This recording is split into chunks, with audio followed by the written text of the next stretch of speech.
فردوسی میخوام شروع کنم. بند کنیم دوباره. بر سرش نقال بسته با زیباترین هنجار، به سپیدی چون پر قو ململین دستار، بسته چونان روستایان خراسانی، باستانگان یادگار از روزهای خوب پارینه. یک سرش چون تاج بر تارک، یک سرش آزاد، شکرآویزی حمایل کرده بر سینه.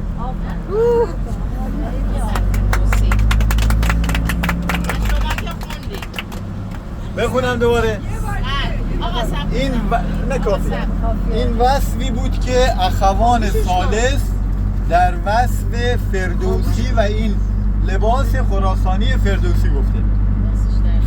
بسیار پرمحتوا، چقدر آدم لذت میبره از این زبان پارسی زیبا. تکرار کنم براتون. دیگه بر سرش نقال، بر سرش نقال منظورش اون فردوسی که نقاله دیگه در حقیقت. بسته با زیباترین هنجار، به سپیدی چون پر قوف ململین دستار.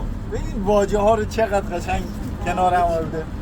بسته چونان روستایان خراسانی، باستانگان یادگار از روزهای خوب پارینه. یک سرش چون تاج بر تارک، یک سرش آزاد، شکرآویزی حمایل کرده بر سینه. بسیار زیبا.